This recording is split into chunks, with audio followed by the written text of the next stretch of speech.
আসলে আজ যা খুব আনন্দ হলে মন জ্বলে কই যাই জ্বলে কারণ কইলে কোন যায় না করলে কিছু না কারণ যাদের ছেলে সন্তান আছে তারা যদি চোখের সামনে না থাকে তাহলে মন চলে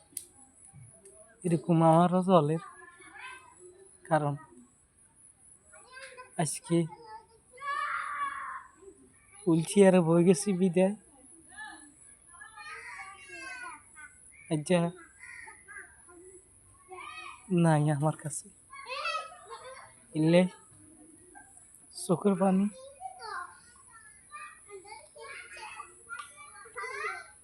পানি ছাড়া আর কিছু নেই কারণ ওই যে মনের মায়া এই কারণে জিমকিছি থাকো নারী কারণ যারা যাইবে আর তারা তো যাইব